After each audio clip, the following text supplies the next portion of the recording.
começar a parte de derivadas, né? E aí, os conteúdos que a gente vai ver vai ser que é a derivada, regras de derivação, regra da cadeia, derivação implícita, máximos e mínimos, regra do orbital e outras aplicações. Então, para começar essa parte de derivada, vamos entender mais ou menos onde é que ela vem. Primeiro, reta secante. Uma reta secante é uma reta que ela toca a função em dois pontos. Então, eu fiz um desenho aqui que está um pouco ruim, porque eu não sou muito bom desenhista. Achei no slide também. Uma reta secante, ela é uma reta que toca a função em dois pontos. Então, por exemplo, eu vou ter o ponto x1 e o ponto x0. A reta secante vai tocar a função no ponto f de x0 e f de x1. E aí, para encontrar a equação da reta secante, é essa equação aqui, que é y igual a f de x0 mais o certo m, que multiplica, aqui faltou um termo, mas é para ser x1 menos x0. Quem é esse m? O m é o coeficiente angular, ou seja, o ângulo dessa reta. E aí, no caso, uma forma de calcular o ângulo dessa reta é calculando a tangente desse ângulo. Então, se a gente calcular essa distância aqui, de x0 até x1, é x1 menos x0. E o tamanho desse triângulo aqui vai ser o valor da função calculada no ponto x1 menos o valor da função calculada no ponto x2. E aí, se a gente utilizar a trigonometria, né, a tangente de um ângulo vai ser o cateto oposto sobre o cateto adjacente, e aí vai ficar f de x1 menos f de x0 sobre x1 menos x0. Mas isso ainda não é a derivada, isso aqui foi só a reta secante. Para a gente conseguir encontrar, de fato, a reta tangente a uma função, que no caso seria esse desenho aqui, né, eu tenho que fazer com que o x1 ele se aproxime muito do x0. Quando eu faço isso, o valor de f de x1 também se aproxima muito ao valor de f de x0. E eu chego num desenho parecido com aquele ali. Então, na verdade, a definição de derivada de uma função em um ponto é essa daqui. É eu fazer o limite em x, desculpa, não é x, é x1. Eu faço o limite de x1 indo para x0, de f de x1 menos f de x0 sobre x1 menos x0. E aí, com certeza, isso vai dar uma divisão de 0 por 0. E a gente vai ter que ter umas técnicas para lidar com isso. Então, vamos para o exemplo, para ver como é que isso funciona. Então, vamos calcular a derivada da função f de x igual a raiz de x do ponto x0 igual a 4. Então, vamos aplicar a definição. Quer dizer, encontrar a derivada não, encontrar a reta tangente. É mal. Então, para a gente calcular a reta tangente vai ser de acordo com aquela equação, né? Y igual ao valor da função do ponto x0 mais m, que multiplica x menos x0.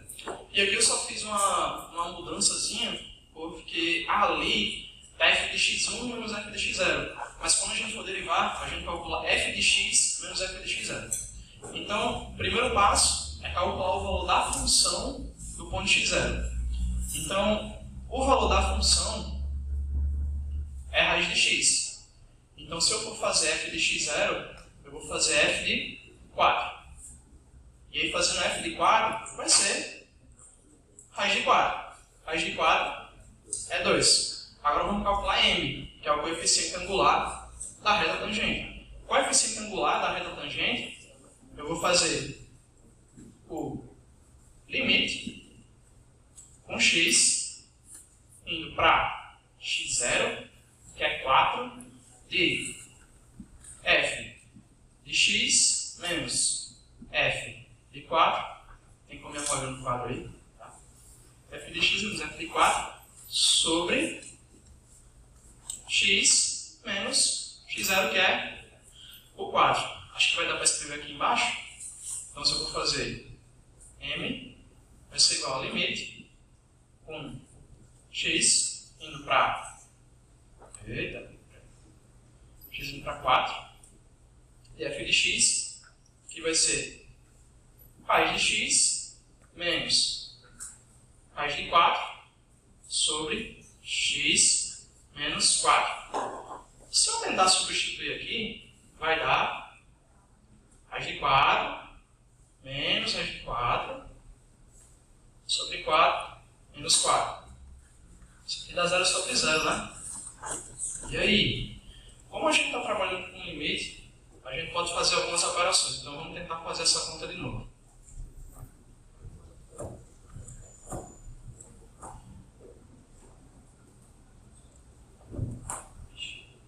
Então M vai ser igual a limite com x tendo na 4 de raiz de x menos raiz de 4 sobre x menos 4. Isso aqui eu vou reescrever da seguinte forma. Isso aqui é o limite com x indo para 4 de raiz de x menos raiz de 4. Aí assim, x é a mesma coisa que raiz de x ao quadrado. E 4 é a mesma coisa que raiz de 4 ao quadrado. Isso aqui é um produto notável. E o produto notável é o seguinte. M é o limite com x indo para 4 de raiz de x menos raiz de 4. Isso aqui eu tenho a diferença de quadrados. Então isso aqui vai ser raiz de x menos raiz de 4. Só residuo feio. Raiz de 4. Que multiplica raiz de x mais raiz de 4. Como a gente está fazendo uma operação de limite e o valor de x nunca vai ser 4, ele vai ser próximo de 4, a gente pode cortar isso aqui. E isso aqui vai ser limite com x indo para 4. O lápis está quase aí. Fazer um carbono aí, né? Mas eu acabei de recarregar ele. Então vai ser 1 sobre raiz de x mais raiz de 4. Já vou colocar aqui o 2 direto. Se a gente substituir o limite, vai ficar 1 sobre raiz de x, só que x tem na 4, então vai ser raiz de 4 mais 2. E isso aqui dá 1 sobre 2 mais 2. E a gente chega na conclusão de que o nosso M vale 1 sobre 4. E com isso, a equação da reta tangente, né, vai ficar y igual ao valor da função, calculado no ponto x0, que a gente já calculou, e é 2, mais o M, que é 1/4, que multiplica x menos o ponto, que é o 4. E essa daqui é a equação da reta tangente. Então assim, isso aqui foi só uma motivação, mas a gente não vai estar calculando derivada assim para sempre. E é por isso que existem as regras de derivação, que o Iago vai falar melhor aí. Beleza?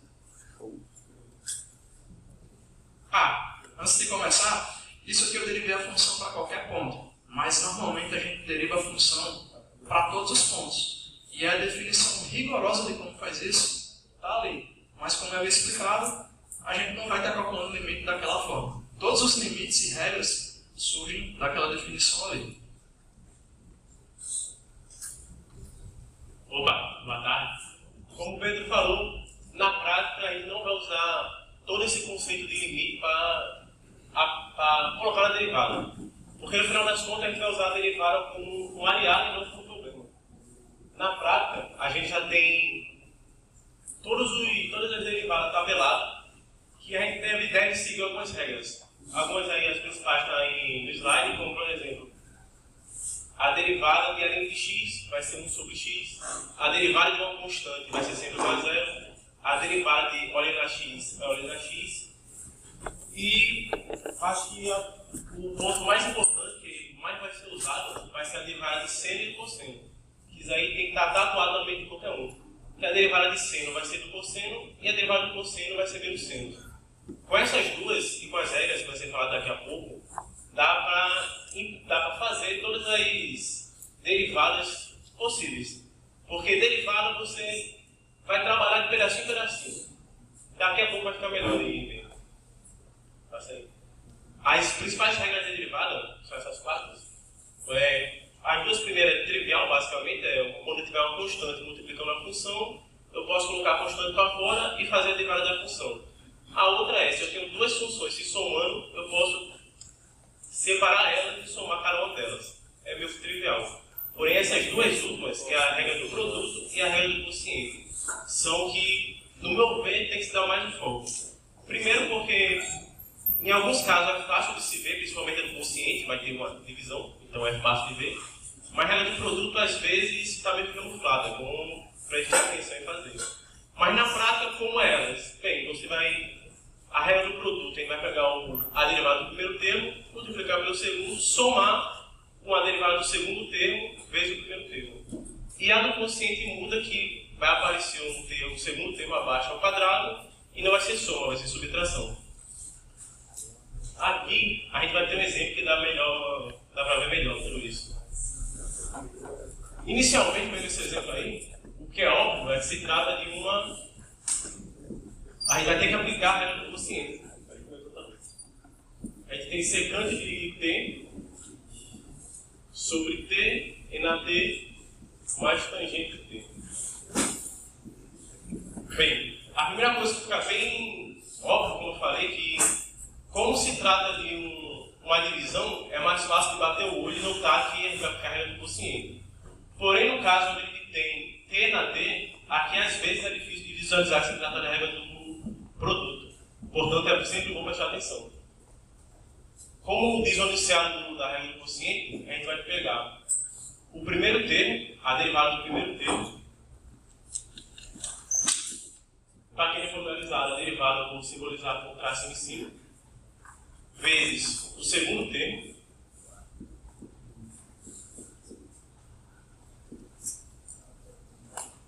Subtrair com o primeiro termo multiplicado pela derivada do segundo termo. Então, ficar todo esse segundo termo embaixo, está dividindo, multiplicando. Fica algo bem grandinho na real.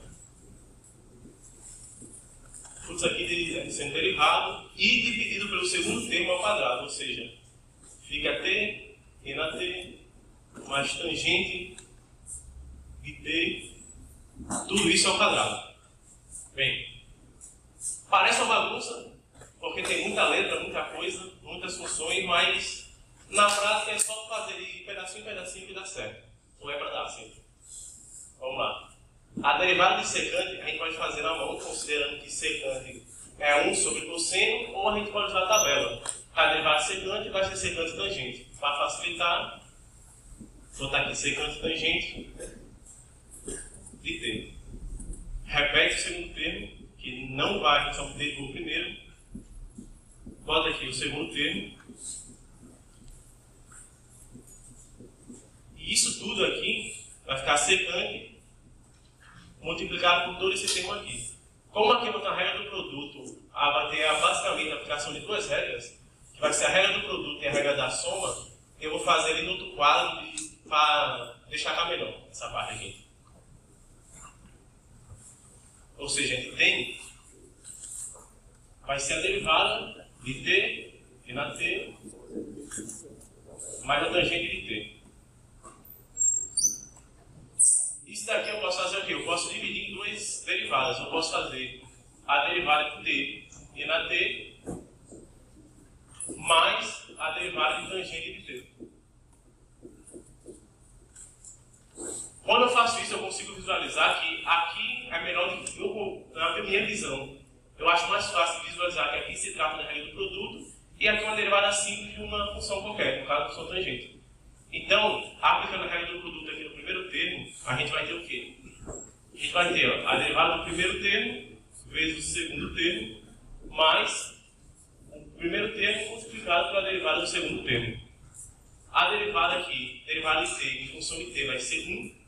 Então, o resultado disso aqui vai ter o próprio e na t A derivada do NAT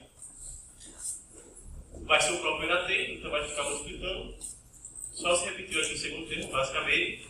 E a derivada da tangente tem tabelado, porém, só para ilustrar, porque caso apareça no futuro e vocês só lembram da derivada do seno e cosseno, que eu acho mais relevante, o que é a tangente? Fazer vermelho. Quem é a tangente? A derivada da tangente. Tangente vai ser basicamente seno sobre cosseno. Então, caso algum dia vocês esqueçam da derivada do cosseno da secante, é só dividir. Tangente vai ser seno sobre cosseno. Eu aplico a mesma regra ali, de derivar o primeiro termo e o segundo termo, a regra do quociente. Aí eu vou chegar na função que vai ser a derivada da tangente, que vai ficar basicamente a derivada do seno. Eu vou fazer espaço. Vai ficar. Vou fazer aqui embaixo, para ter mais espaço. Eu aplico aqui, eu fico com a derivada do seno vezes um cosseno, subtraindo um seno que vai estar multiplicando a derivada do cosseno. Tudo isso dividido por cosseno ao quadrado.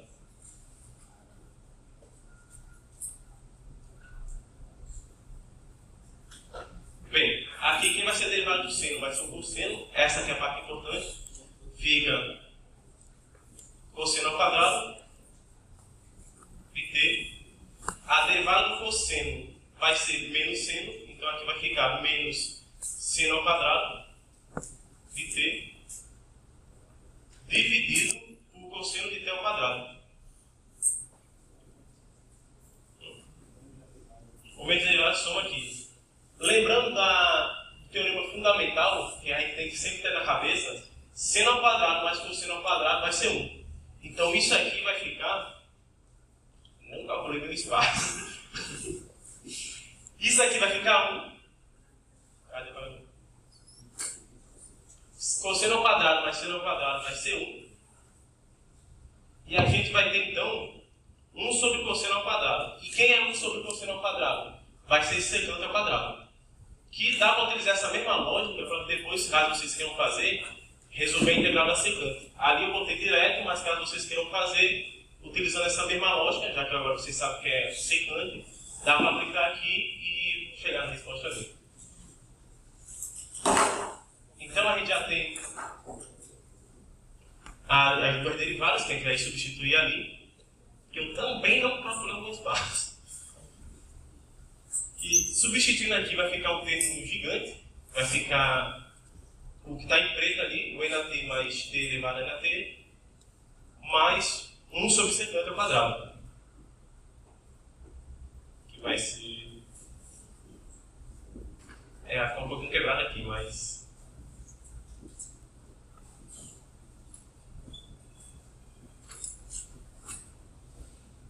Tudo isso dividido pelo termo de baixo. Finge que isso aqui está na mesma linha. E eu calculei tudo certo. E substitui o termo de baixo aqui.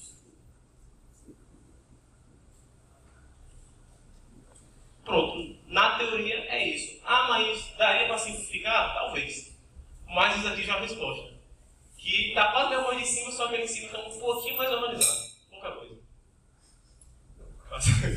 Basicamente, nem tudo dá para simplificar. Exato. Infelizmente, não dá para simplificar tudo. Só uma informação, pessoal. Toda a resolução aqui, ela vai ser disponível no grupo, certo? Eu justamente pedi para vocês trazerem caderno e tudo mais, porque tem algum passo que vocês possam, se for muito longo, aí você já está olhando no caderno e tudo mais, para você conseguir revisar, é relevante. Mas o material vai estar disponível no grupo, beleza? Então, esse exemplo que teve agora, a gente basicamente utilizou todas as regras juntas, porque, primeiro, teve a regra do quociente, que tem uma divisão de função, embaixo tem uma regra da soma, e no denominador tem a derivada de t, que multiplica elevado a t, que é uma regra do produto.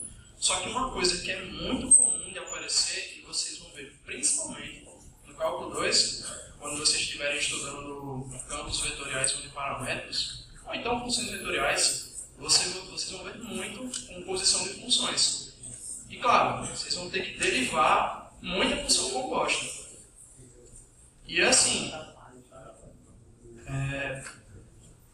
basicamente uma função composta é quando tem uma função calculada de outra função. Então, se eu quiser fazer a derivada de uma função de outra função, basta eu derivar a função de fora, calculada na função de dentro, que multiplica a derivada da função de dentro. Embaixo eu coloquei uma outra notação em dy, dx, mas vamos ver como é que fica isso aí no exemplo. Então, o primeiro exemplo que a gente coloca vai ser esse aqui. A gente quer encontrar a derivada da função log de x ao cubo mais secante de x. Então assim, primeiro passo, identificar que tipo de função é essa. Isso aqui é uma função composta. Por quê? Porque eu tenho uma função ln e dentro do ln eu tenho outras funções dentro, ok? Então, para ficar mais didático o exemplo, eu vou fazer o seguinte. Eu vou dizer que f de x vai ser simplesmente ln de x. E eu vou dizer que g de x vai ser x ao cubo mais secante de x. Se eu fizer isso aqui agora, né, eu só separei as funções, fica mais claro de que a função h de x é a composição da função f com a função g, que é justamente o ln de x ao cubo mais secante de x. Até aqui eu só fiz voltar, né? Arrudei para nada. Mas eu fiz isso porque aqui a gente consegue aplicar a regra da cadeia. Então, vamos derivar a função h. Se eu quiser derivar a função h, vai ser a derivada de f de g de x. E no slide anterior, quando a gente tem esse formato, vai ser a derivada da função de fora calculada na função de dentro, que é g, vezes a derivada da função g. E aí fica mais fácil, que agora a gente sabe quem é f e quem é g. Então, vamos derivar a função g. A derivada da função g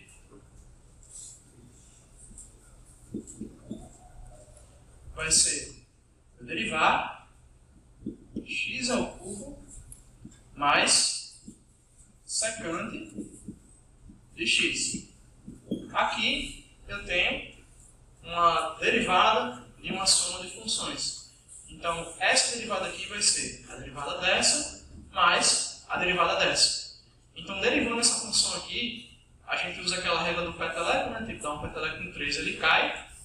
E aí fica x elevado a 3 menos 2. Opa, 3 menos 1, desculpa, aqui vai adiantar.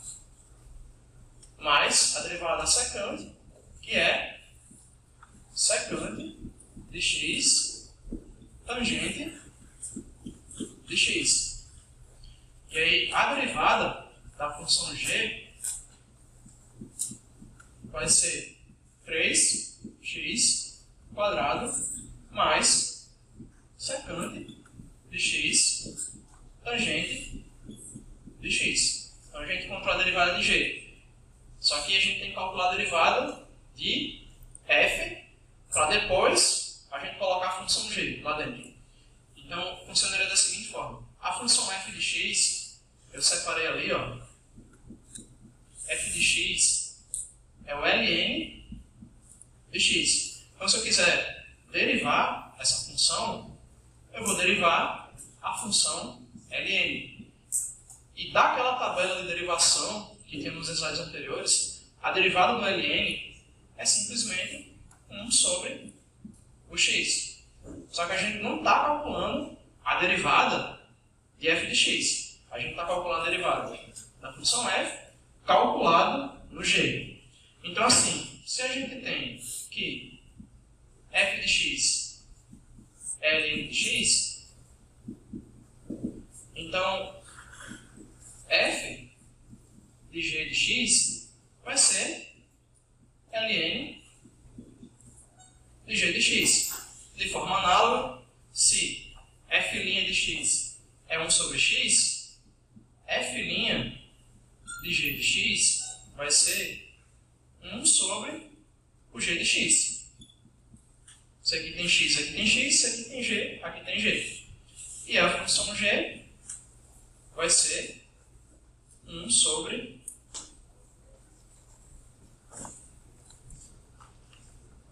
isso aqui. X ao cubo mais secante de x. E aí, dessa forma, vou voltar para o quadro aqui. E aí, dessa forma, a gente tem tanto f' de g de x, quanto a gente tem g' de x. E aí, se a gente substituir aqui, a derivada da função h vai ser f de g de x, que está ali, que é 1 sobre x ao cubo mais secante de x. Tudo isso que multiplica g' de x, que vai ser 3x quadrado mais secante de x tangente de x. Então veja que nesses exemplos de derivada tem muita coisa que a gente tem que saber, principalmente a tabela de derivação e as regras. Sabendo isso, a gente consegue derivar tudo. Ficou tranquilo esse exemplo? De regra da cadeia? Agora vamos para o outro.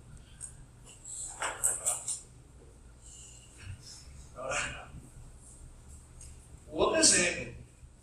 Um sistema formado por um bloco de massa M interligado a uma parede por uma constante elástica K, tem a sua posição x, que depende do tempo t, descrita pela equação x de t é igual a A, que multiplica o cosseno de ômega t mais φ.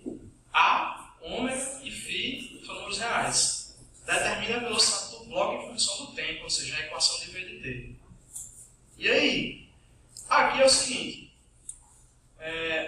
Uma coisa que eu não falei, mas uma das interpretações da derivada é o coeficiente angular da reta tangente. Só que a derivada também é uma taxa de variação. Pode ser interpretado como isso. A velocidade é o quê? Ela é o espaço sobre o tempo. Lembra lá de física? Ou seja, é o quanto o espaço variou num certo instante de tempo. Então, se a gente tem que a posição ou o espaço, né, é definido por essa equação aqui, que é A cosseno de ômega t mais φ, a velocidade é justamente a taxa de variação da posição. Taxa de variação é derivada. Então quer dizer que a velocidade vai ser simplesmente a derivada da função x. Então assim, o enunciado parece ser assustador, mas é algo simples no fim das contas. E aí aqui, novamente, eu vou ter que derivar tudo isso aqui, que é A cosseno de ômega t mais φ. E aqui eu tenho uma composição de funções. E aí, só para deixar mais limpo aqui, esse A é uma constante. Então ele pode ir para fora da derivada, e aí fica A, que multiplica a derivada de cosseno de ômega t mais φ. Então, de novo, se eu chamar isso aqui, por exemplo, de uma função h, que depende de t, porque ômega e φ são constantes, se eu chamar a função f de simplesmente cosseno de t. E se eu disser que g de t é ômega t mais φ, se eu fizer f de g de t, isso aqui vai sair cosseno de g de t, que é cosseno de ômega t mais φ, que é justamente essa função. Então, como a gente quer derivar essa função h de t, dá para colocar aqui do lado.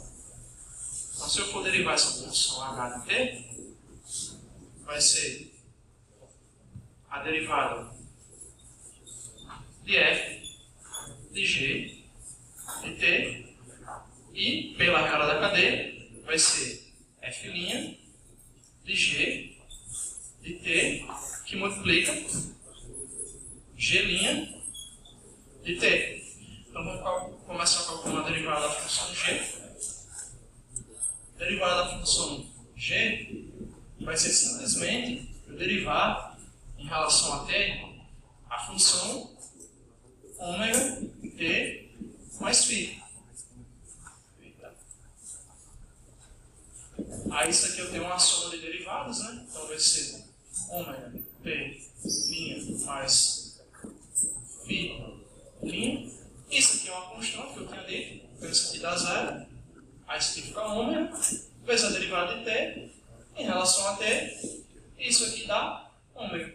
Porque a derivada de t em relação a t é 1 cai aqui e aí fica t elevado a menos 1, que dá t elevado a zero, que dá 1. Então a derivada de g é ômega. E aí se eu for derivar a função f, eu vou estar derivando a função cosseno de t. Derivada do cosseno é menos seno. Só que eu não quero a derivada de f de t. Eu quero a derivada de f' de g de t. Então, se f' de t é menos seno de t, f' de g de t vai ser menos seno de g. Esse t ficou horroroso. Vai ser menos seno de g de t. E aí g de t, dali, a gente sabe que é ômega t mais φ. Então, a derivada de h de t vai ser f' de g de t, que está aqui, então vai ser menos seno de ômega t mais φ, vezes g' de t. G' de t está aqui, que é ômega. Dessa forma, a posição da partícula, né, que é v de t, a velocidade da partícula, vai ser a vezes a derivada disso aqui, que a gente sabe que é isso aqui. Então vai ser menos a ômega seno de ômega t mais φ. E aí, essa equação aqui, provavelmente, vocês vão ver lá em Física 2. Acho que nesse momento vocês pegaram o livro e vocês viram essa equação, né? Agora vocês sabem onde ela é. Beleza. Aqui teve outra regra da cadeira. Deu para acompanhar? Ficou tranquilo? Beleza. Então, tem outro exemplo agora. Só que agora é derivação implícita. Não é toda vida que a gente consegue isolar as funções. Então, assim, aqui toda vida eu estou pedindo, calcula a derivada de, sei lá, função y em relação a x. Mas nem sempre a gente consegue isolar o y. Por exemplo, se a gente quiser derivar isso aqui, vocês conseguem isolar o y aí? Eu duvido. Mas tem um jeito de derivar essa função, certo? Então, de novo. Bom que eu nem treinei braço hoje ainda.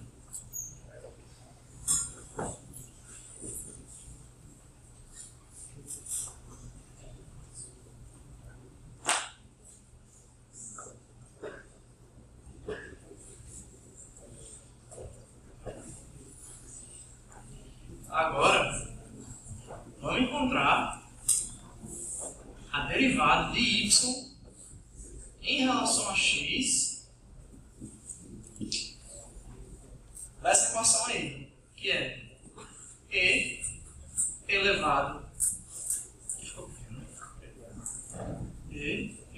a seno de y mais raiz de 3x mais seno de x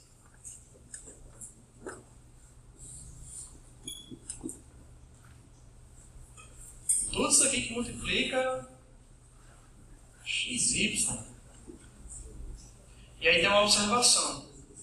Y é uma função de x. E aí, como é que a gente faz aqui? Vai isolar o y? Não, né? Como isso aqui é uma equação, a gente pode fazer operações nos dois lados dessa equação que o resultado não vai ser alterado. Então, como eu quero encontrar dy dx, eu vou aplicar a operação de derivada nos dois lados dessa equação. Isso não vai mudar o resultado. Então, quando eu fizer isso, vai ficar derivada, né? Eu vou colocar ó, dx, cheiro de café. Vai ficar e elevado a seno de y mais raiz de 3x mais seno de x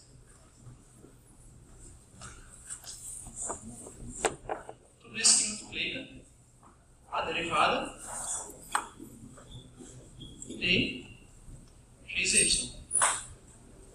E aí, enfim, a gente vai fazendo com calma para a gente poder encontrar esse dy dx aqui. Primeiro, tem essa coisa estranha aqui, mas deixa eu falar. Primeiro, a gente tem a derivada de uma soma de funções.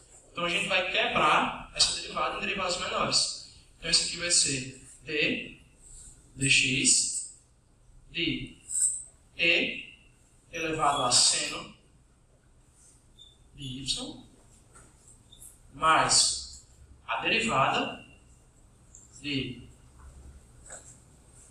raiz de 3x mais seno de x.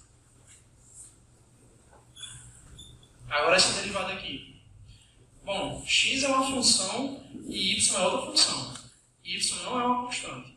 Y é uma função. Lá no slide. Y é y de x. Y é o que depende de x. É uma função de x.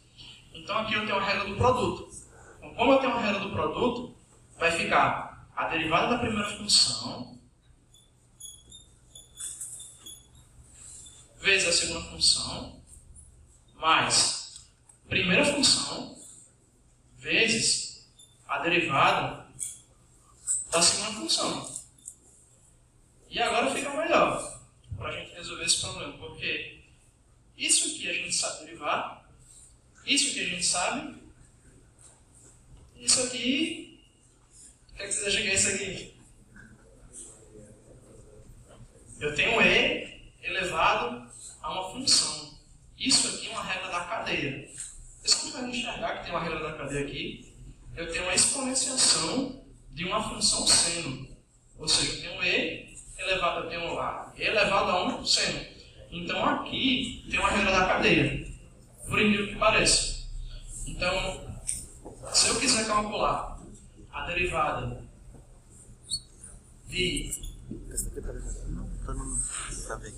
e elevado a seno de y, isso aqui vai ser, aí se eu voltar lá dos slides, ó, da regra da cadeia, toda a vida vai ser a derivada da função de fora vezes a derivada da função de dentro. Ou seja, eu vou derivar essa função exponencial aqui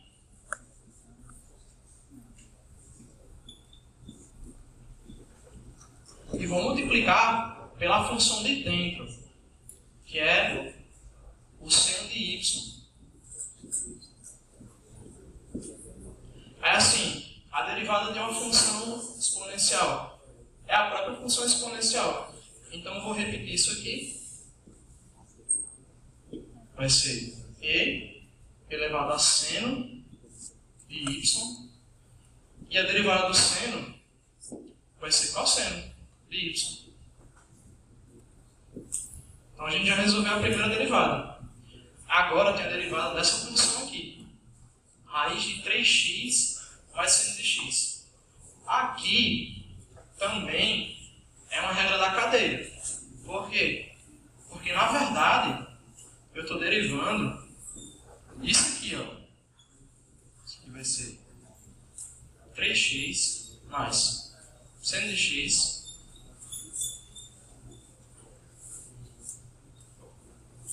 tudo isso aqui está elevado ao meio.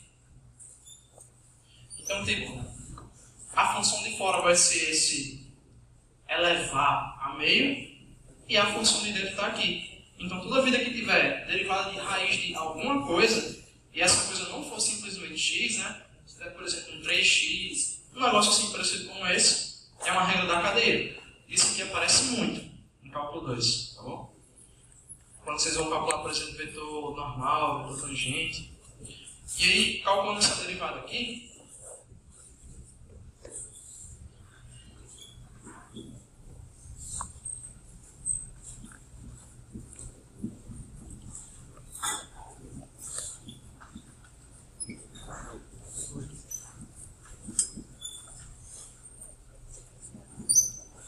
para fazer essa derivada aqui, vamos lembrar da tabela de derivadas. Se eu tenho a derivada de alguma coisa elevado a algum expoente, eu dou um peteleco no expoente, aí fica essa coisa elevado ao expoente menos 1. Então esse aqui fica... Dou um peteleco no expoente, aí aqui fica 1 meio, aí fica 3x mais seno de x elevado a 1 meio menos 1, é assim, aqui eu derivei a função de fora, agora eu vou derivar a função de dentro, que é a derivada disso aqui. Aí a derivada disso aqui vai ficar, eu vou escrever por extenso mesmo. Então essa derivada aqui, ela vai ser meio de 3x mais seno de x elevado a 1 meio menos 1 é menos 1 meio, que multiplica essa derivada aqui. Aqui eu tenho a derivada de uma soma, então vai ser a derivada do 3x, que vai ser 3, mais a derivada do seno é cosseno. E aí se eu simplificar isso aqui, né, esse menos 1 meio aqui, na verdade, isso aqui vai ser 1 sobre 2 raiz de 3x mais o seno de x. Tudo isso que multiplica isso aqui de cima. Então isso aqui vai ficar 3 mais cosseno de x. Certo? Deixa eu voltar para o slide aqui. Vou tentar apagar o quadro. Aí, continuando aqui, a resolução está bonita.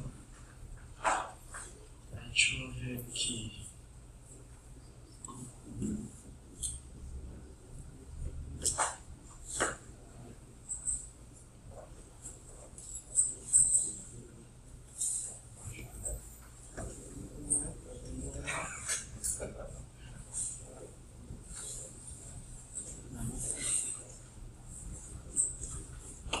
Eu deixei repetido aqui embaixo que eu tenho a memória ruim e com certeza eu vou esquecer o que eu estava fazendo.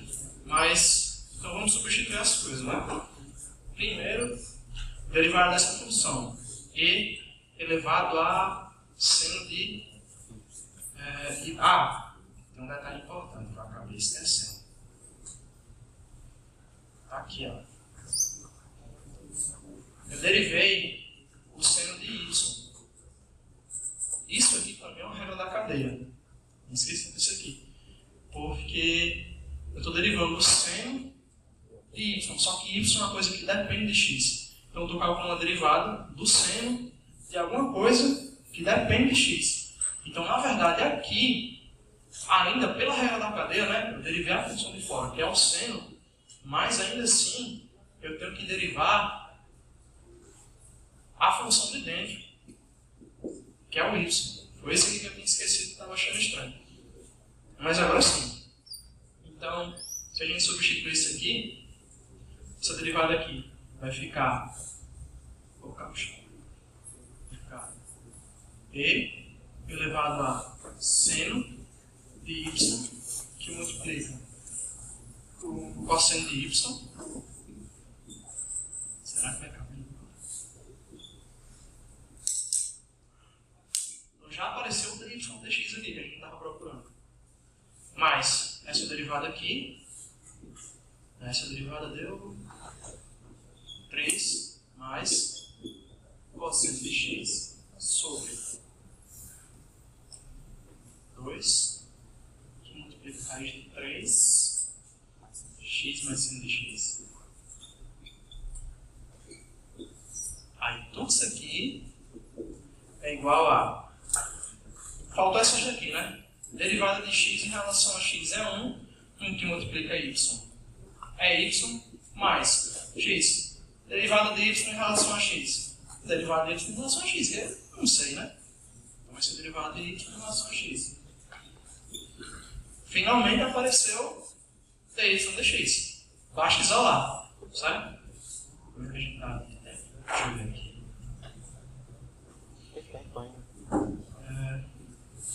Beleza, então vamos isolar aqui.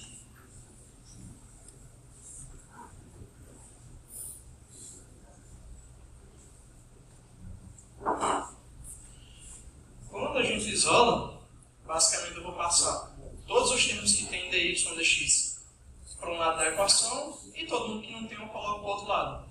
Então isso vai ficar e elevado a seno de y cosseno de y dy dx, passa esse outro termo para cá, então fica mais x dy dx, tem esse y aqui, menos esse outro termo todinho aqui, então vai ficar 3 mais cosseno de x sobre 2 raiz de 3x mais seno de x. Agora a gente coloca dy dx em evidência. Colocando dy dx em evidência, vai ficar e elevado a seno de y, que multiplica cosseno de y, mais o x aqui, igual a tudo isso aqui.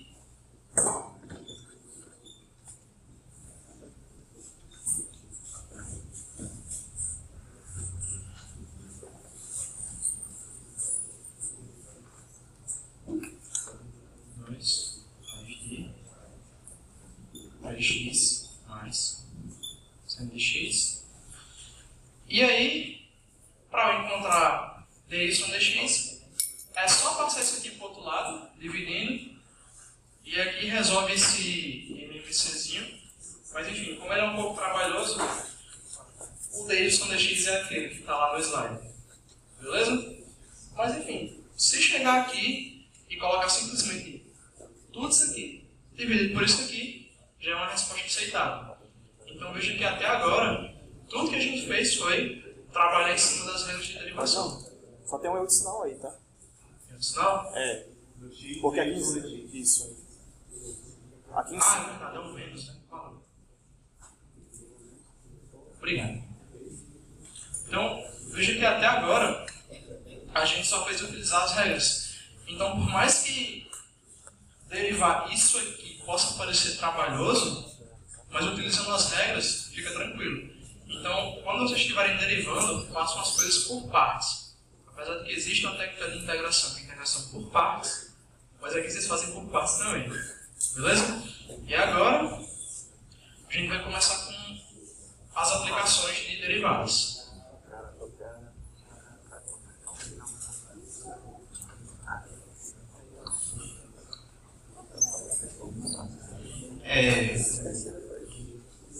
Agora, para a parte de aplicação integral, derivada,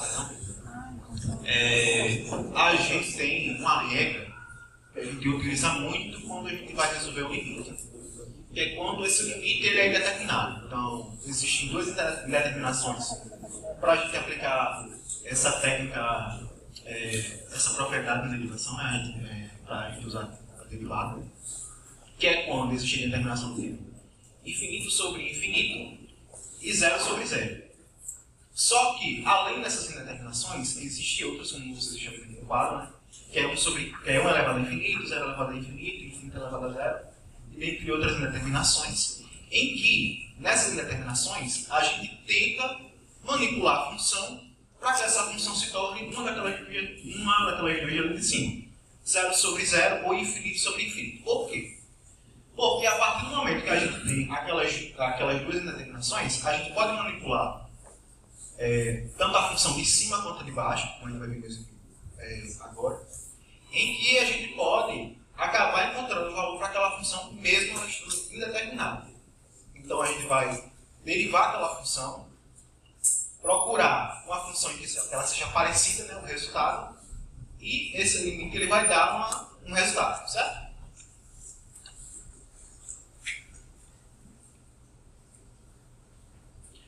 Nosso exemplo é calcule o limite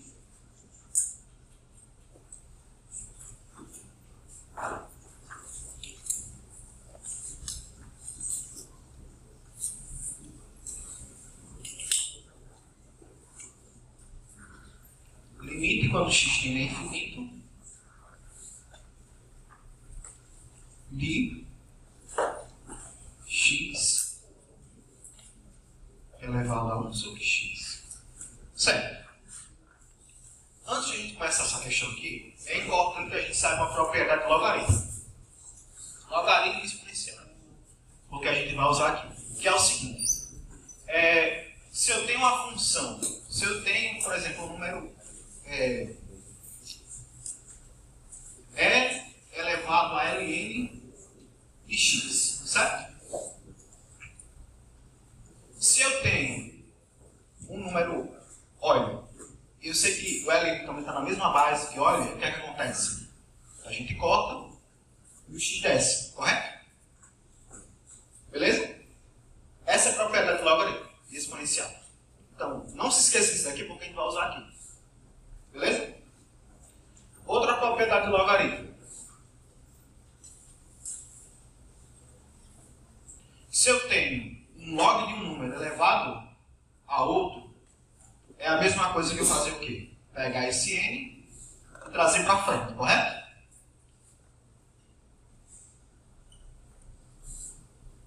Certo? Então a gente vai usar essas duas propriedades de logaritmo aqui. Beleza? Vou apagar aqui, até pretendo que vocês pegaram.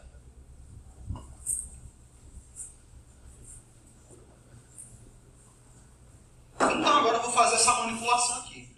Bora primeiro ver o resultado desse limite, para ver o que é que dá. Quando x tende a infinito, o que é que acontece aqui? Esse daqui, esse x aqui embaixo, ele vai tender a infinito. E aqui em cima? Aqui em cima eu tenho 1 sobre x.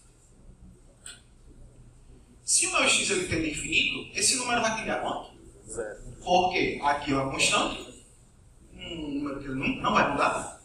E aqui embaixo é um número que vai tender a um número maior ainda. Então, esse número vai tender a 0. Ok, show. Então, infinito elevado a 0. Como a gente viu anteriormente, pode acontecer uma indeterminação desse tipo, correto? Então a gente vai manipular essa função para que essa função ela tenha um tipo de determinação do tipo infinito sobre infinito ou 0 sobre 0 para a gente poder manipular, certo?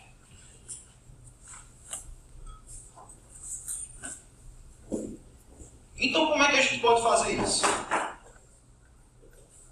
A gente pode simplesmente usar aquela regra que a gente acabou de aprender. Que é o quê? X, ou então, melhor exemplo, E elevado a ln de x é a mesma coisa que x. Só que aqui eu não vou fazer isso. Aliás, eu vou fazer o contrário, né?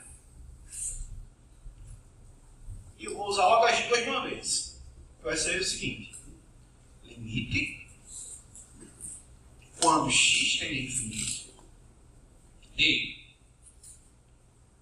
vou colocar o Euler, vou colocar o Ln, vou colocar o x aqui, e vou colocar um 1 sobre x aqui. Vocês concordam comigo que se eu cortar aqui, vai retornar para cá? Concordam? Beleza. A outra propriedade do limite que eu havia falado. Quando eu tenho uma exponencial no meu logaritmo, ele vem para frente. Não é isso? Então vai ficar limite quando x tende a infinito. Esse 1 sobre x ele vai para frente. Então, olha. 1 sobre x. 1 sobre x. Ln de x. Beleza. Só que aí, não daria para a gente enxergar a determinação, né? Se eu calcular o limite dessa função, é a mesma coisa que eu pegar essa função e elevar ao limite dessa função aqui. Quer queira ou não, vão tender ao mesmo resultado. Correto? Porque o Euler ele é uma constante, ele não vai mudar. A única coisa que vai mudar é a minha função aqui em cima. Beleza? Então eu vou trazer esse limite para cima.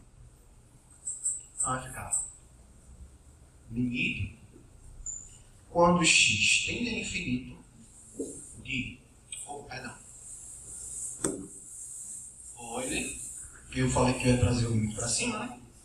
De limite quando x tende a infinito de 1 sobre x Ln de x. Agora está parecido com uma função que a gente vai resolver, né?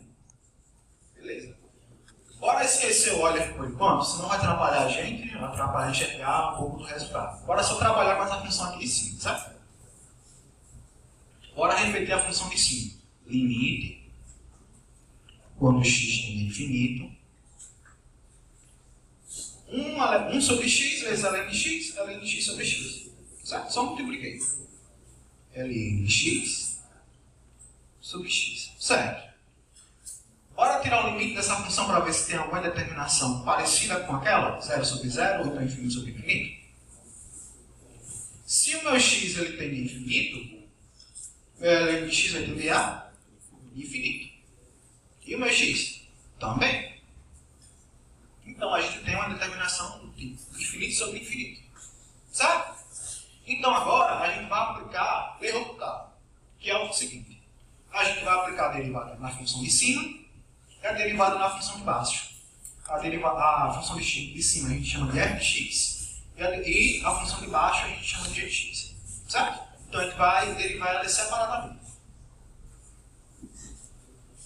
Se eu chamo meu f de x e Ln de x, a derivada da minha função f de x, quem é a derivada de Ln de x? Certo.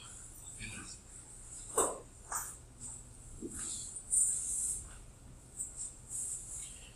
Meu g de x, eu vou chamar de x. Quem é a derivada do meu g Ln de x? Que no caso é x, a derivada de x?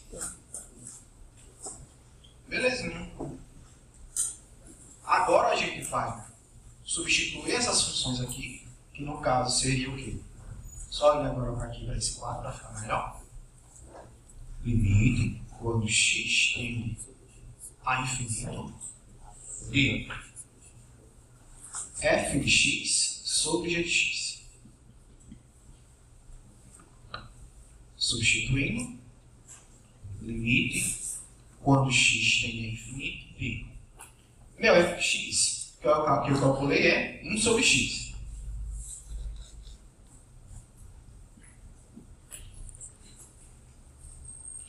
E o meu g' de x, perdão, aqui não é f de x, aqui é f' de g'. O meu g' de x é 1. Pronto. E agora o que a gente tem? Se a gente aplicar, na verdade, pode simplificar mais, né? Limite quando x tende a infinito de 1 sobre x dividido por 1 sobre x.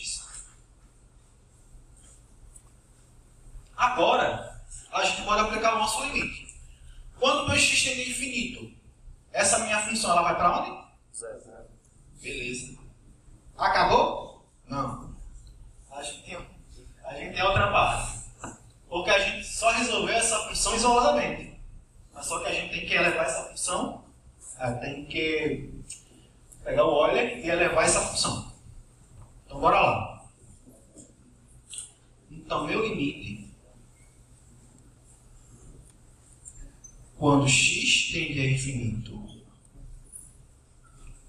de x elevado a 1 sobre x é igual a Euler. Qual é o resultado desse limite? Qual é o resultado desse limite? Zero. A zero. Isso daqui vai dar igual? Certo? Deu para entender direitinho? Passo a passo?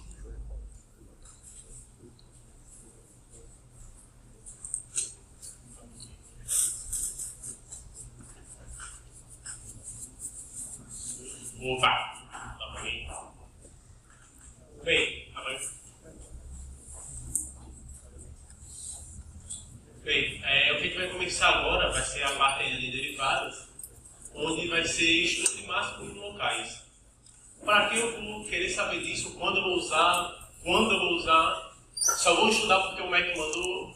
Não, é o seguinte, máximo e mínimo local pode ser usado numa função qualquer, numa questão, exemplo, numa questão qualquer, tipo, uma função acha o ponto máximo, ponto mínimo local, ou se não, a gente pode usar também em questões mais aplicadas, em questões mais parecidas com física, em questão de otimização.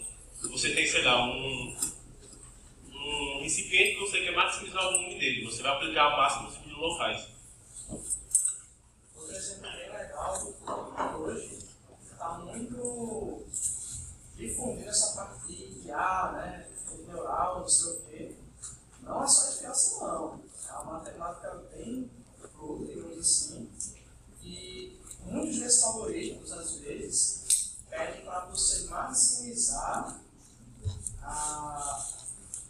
para você minimizar o custo de uma função que faz tal coisa. Existem métodos para minimizar esse custo computacional. No fim das contas, é a derivada que você faz. Exato. E como vai funcionar então para achar o máximo de locais? Como o Pedro falou, vai ser uma derivada. A gente vai ter essa parte que é mais explicável. A gente vai ter uma função f de x qualquer, onde a gente vai derivar ela pela primeira vez. Na primeira derivada, a gente tem três possibilidades. A gente pode ter uma possibilidade onde... Tá bom. A gente pode ter uma possibilidade onde f de x... Pronto, a gente tem f de x, a gente vai derivar f de x. Derivando f de x, a gente tem três possibilidades. Tem a possibilidade onde f de x vai ser maior do que zero. Isso daqui significa que naquele ponto a função vai ser crescente. Vai ter a possibilidade onde f de x vai ser menor do que zero. Se maior do que zero é crescente, então menor do que zero ela vai ser decrescente. E vai ter a possibilidade onde f de x vai ser igual a zero. Nesse caso aqui é o caso onde a gente estuda. Aqui vai ser um ponto de inflexão, um ponto crítico, que vai ser onde não vai nem estar crescendo e nem decrescendo, vai estar no platô, vai estar parado, digamos assim. E aqui que a gente vai estudar se vai ser um ponto de máxima ou mínima. E como a gente faz isso? Isso aqui já é a função derivada pela primeira vez. Aqui a gente vai achar os pontos se vai ser máximo ou crítico. Os pontos críticos na real. E com os pontos críticos, a gente aplica a derivada segunda para saber se a derivada segunda, que eu quero dizer, vai ser aplicar de novo a derivada dessa função. Derivar ela pela segunda vez. Aplicando de novo, a gente vai ter duas possibilidades com essa segunda derivada. Ou a derivada vai ser maior do que zero, ou menor do que zero. Aqui, quando é maior do que zero, ela está crescente. Na segunda vez que a gente derivar, quando vai ser maior do que zero, quando for maior do que zero, na verdade é ponto de mínima. E quando for menor do que zero, que parece ser baixo, mas é um ponto de máxima. A concavidade dela vai ser basicamente o contrário do que está dizendo. Se é maior do que zero é positiva, então é ponto de mínima. Se é menor do que zero é negativa, então é ponto de máxima. Como pode ser visto aqui nesse gráfico muito bem desenhado, que é o quê? como... Vamos chamar os exemplos. Tá? Nessa primeira parte aqui, do x igual a 1, a gente tem que a primeira derivada é maior do que zero. Então ela está crescente. Já no ponto x igual a 4, aqui, a derivada vai ser menor do que zero, então ela é decrescente. Porém, nos dois pontos onde está vermelho, no x igual a 2 e x igual a 5, a derivada é igual a zero. A gente consegue ver que ela nem sobra nem desce, ela está no platô. Que aí a gente aplica a derivada segunda para saber se é ponto de máxima ou de mínima. Quando for menor do que zero, que é o caso de x igual a 2, ela vai ser um ponto de máxima. E quando for maior do que zero, é ponto de mínima. É trocado. Pronto. Um exemplo prático vai ser essa questão aqui. Ao bater o olho nessa questão, pode ser uma questão onde só vai ter a função e não tem o que vocês fazer, ou a questão pode dar o gráfico. Dando o gráfico, é bom ter cuidado em algumas coisas. A primeira coisa, quando você bate o olho, você vai ver em que ponto o x é zero. Aparentemente é no ponto x igual a 1 e x igual a 0. É o que parece. Porém, quando a gente começar a desenvolver a questão, vai ver que não é bem assim. E como a gente começa a desenvolver essa questão? A gente vai ter a função f de x igual a x ao cubo mais 2x mais x. Aquilo que é a função base. Então, o que eu tenho que fazer? O primeiro passo, derivar essa função. Derivando essa função, a sorte é uma função simples, vai ficar 3x ao quadrado mais 4x mais 1. Daqui eu não tenho nada, né? Só tenho uma função. Então eu quero achar o ponto máximo dela, os pontos críticos dela. Eu vou igualar essa função a zero. Quando eu vou igualar essa função a zero, eu tenho que f de x' igual a zero. Eu quero achar o x que isso aqui é máximo.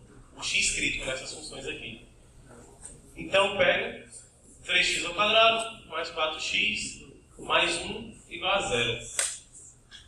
Pela primeira vez, dá para usar básica sem ser no ensino médio. Então eu vou usar menos b mais ou menos a raiz de delta, que vai ser b ao quadrado menos 4ac sobre 2 vezes a. Pela primeira vez para o ensino médio usando básica. Eita, poxa, que feio. Pronto. Aqui eu tenho x' e x'. O x' vai ficar menos 4 mais 2 sobre 6. E o x' vai ficar menos 4 menos 2 sobre 6. Aqui eu vou ter menos 1/3 e aqui eu vou ter 1. Menos 1. Então, voltando para o gráfico lá, voltei para o gráfico. O que parecia ser menos 1 e 0, na verdade era menos 1 e 0,33. Passa aí. Então, esses aqui são os dois pontos críticos. Que dão uma breve noção olhando o gráfico, mas não exatamente. Pronto, certo. Tem uma função, derivei a função, achei os pontos críticos. Mas como eu não sei qual desses pontos vai ser máximo e qual desses pontos aqui vai ser mínimo, eu vou ter que aplicar a segunda derivada. Então, volto aqui, derivo mais uma vez a função. Aqui eu fico com 6x mais 4. Com essa derivada aqui, agora eu posso aplicar e testar os pontos que eu achei. No caso, menos 1 sobre 3 e menos 1. Fazendo aqui, vou primeiro testar para menos 1, que é mais fácil. Fica menos 6, substituindo x por 1, fica menos 6 mais 4. F de menos 1 vai ficar igual a menos 2. E aplicando agora o f de menos 1/3, eu vou ficar com menos 2 mais 4. Em 2 mais 4 vai ficar igual a 2. Ou seja, o f de menos 1 deu menos 2. Ou seja, como é menor do que 0, eu sei que no ponto crítico de menos 1 vai ser um máximo local. E já que isso aqui é um máximo local, o outro deu maior do que 0, então é um mínimo local. Que é o que está aí no slide. Passa aí.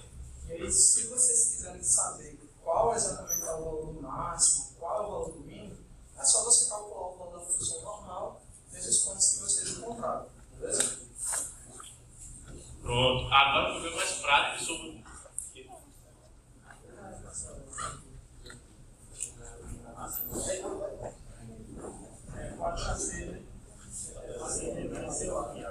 Ali é um. Tá.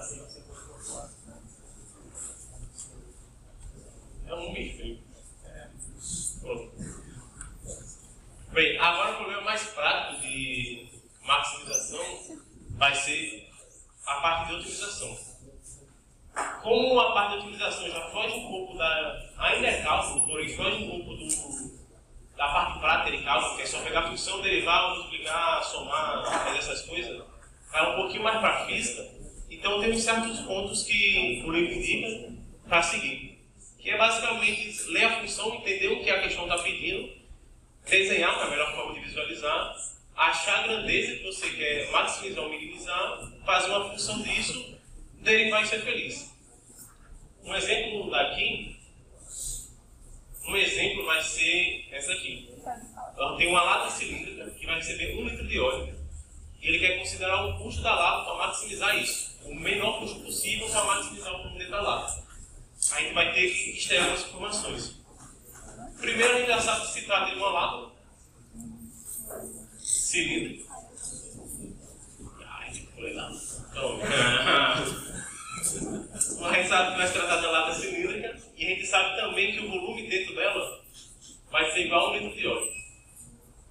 Vai ser 1 litro. 1 litro. Então a gente vai ter que, com isso, achar alguma coisa que signifique algo. Eu sei que vai ser uma lata cilíndrica. Eu preciso saber o volume dela. O volume vai ser 1 litro que eu sei que vai conter, que vai ser 1000 metros cúbicos. Mas qual é o volume de um cilindro? Eu posso pegar a base, multiplicar pela altura. Então eu sei que o volume dela vai ser πr ao quadrado vezes h. Show! Eu tenho poucas informações aqui, porque aplicando aqui agora essa transformação que eu obtive, só com o volume do cilindro, eu sei que 1000 vai ser igual a πr ao quadrado vezes h. Porém, eu não tenho nenhuma informação sobre r ao quadrado ou sobre h. É uma incógnita ainda. Porém, a questão informa que é para o custo da lata estar relacionado com a área da lata. Então, a gente consegue achar uma dessas duas informações através da área da lata, que vai ser o quê? Uma lata cilíndrica. Como eu posso... Outra maneira de declarar um cilindro é nada mais do que um retângulo que foi enrolado, que virou um cilindro. É literalmente você pegar uma folha. Basicamente você pegar uma folha, entortar, você dá uma leve fechada e você tem um cilindro. Você coloca uma tampa, ponto, feito. Seguindo essa lógica, a gente tem o quê? A folha aberta e as duas tampinhas, em cima e embaixo. A tampinha, eu sei, vai ser πr ao quadrado. Vai ser 2, ok, então vai ser 2πr ao quadrado isso aqui. E a folha aqui fica πr. Peraí.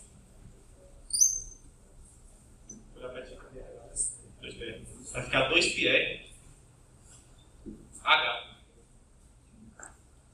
Com isso, eu tenho a área. Que a área aqui, a função aqui, a gente chamou de custo total. Então eu vou dizer que a área vai ser igual ao custo total, que vai ficar a soma disso. Vai ficar 2πr h 2πr h mais 2πr ao quadrado vai ser o nosso custo total. Só que aqui eu tenho tanto r quanto h e aqui eu também tenho tanto r quanto h.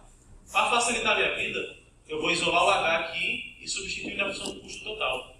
Fazendo isso, a gente tem que o h vai ser igual a 1000 sobre πr ao quadrado. Pronto. Agora eu tenho algo que eu consiga trabalhar.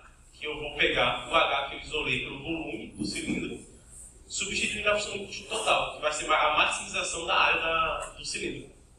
Substituindo, eu fico com 2πr H, onde H vai ser 1000 sobre πr ao quadrado mais 2πr ao quadrado. Corta aqui, corta aqui, corta aqui, corta aqui. Eu tenho o quê? Eu tenho o quê? Eu tenho que... vai ficar 2 multiplicando π. Eu vou ficar com 2 que vai multiplicar 1000 sobre r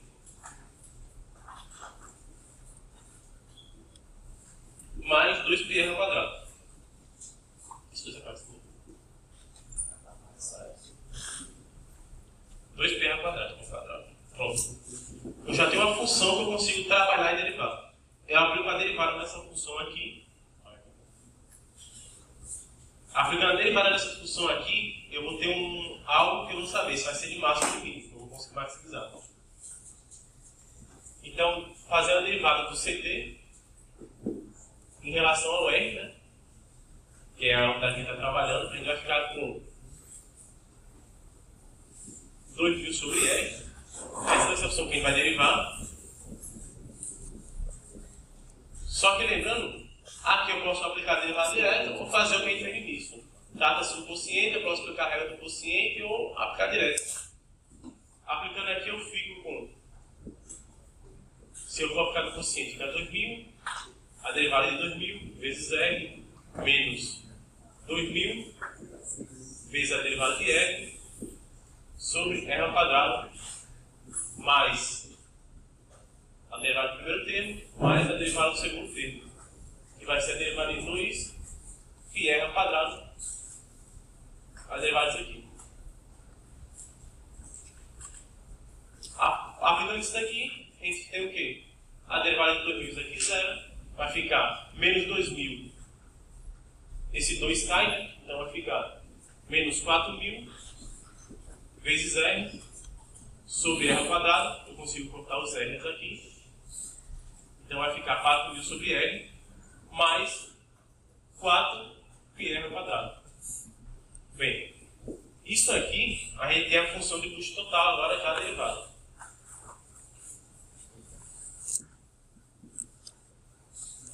Deixa eu organizar aqui, vai ficar 4πr menos 4000 sobre R. Show! Eu tenho alguma coisa aqui. Eu posso igualar isso aqui a 0 e achar uma função que maximize algo. Como eu tenho como substituir o H, eu só tenho um raio. Então, se eu igualar isso aqui igual a 0, eu consigo maximizar ou achar algo que maximize o raio. Então, igual isso daqui a 0. Então, eu tenho que multiplicar. Eu tenho que multiplicar só para... Peraí.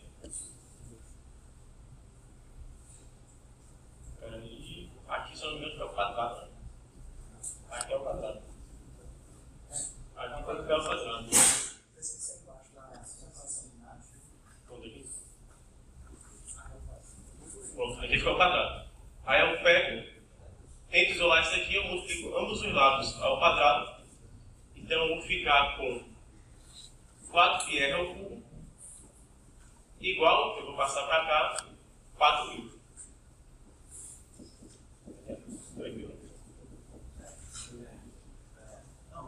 Ali tem um. Então eu pego aqui, eu vou isolar o R, que é o que eu estava aprendendo desde o início. Isolando o R, eu fico com R 4000 sobre 4π dividido pela raiz cúbica. Pronto, eu tenho a opção de R aqui. Só que eu quero saber o R e o H para maximizar. Quem é H? H vai ser 1000 sobre πr ao quadrado. Então já tenho o R, eu substituo ali no H, então eu sei que H vai ser 1000 sobre π, esse Rzão aqui, ao quadrado. É 4000 sobre 4π. Tudo isso aqui ao quadrado.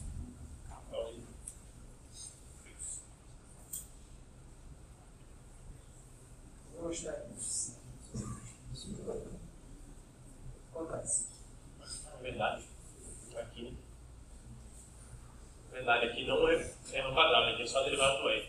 Então, aqui fica 1 Fica 2.000 sobre R quadrado. Fica 2.000 sobre R quadrado, agora sim. Agora faz sentido. 2.000 sobre R quadrado, aqui é 2.000.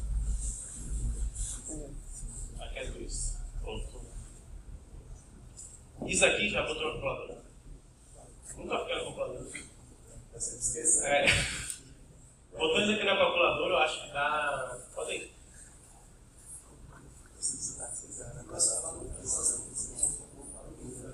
Cadê? Mas o raio fica. Ajuda os universitários. Não vai também. 500 sobre 20. Devagar.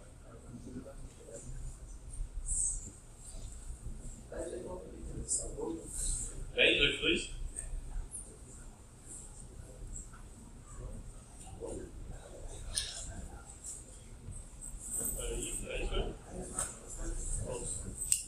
Então, em resumo, para você maximizar o volume, caso você queira, caso alguém aí tem uma fábrica que queira produzir lata de óleo de carbono, você faz isso daqui e você consegue achar o raio e a altura para maximizar a lata. Mas em resumo, você acha a matriz do problema, acha uma função que você consiga trabalhar com ela e deriva essa função igual a zero. Aí você consegue ter os pontos críticos.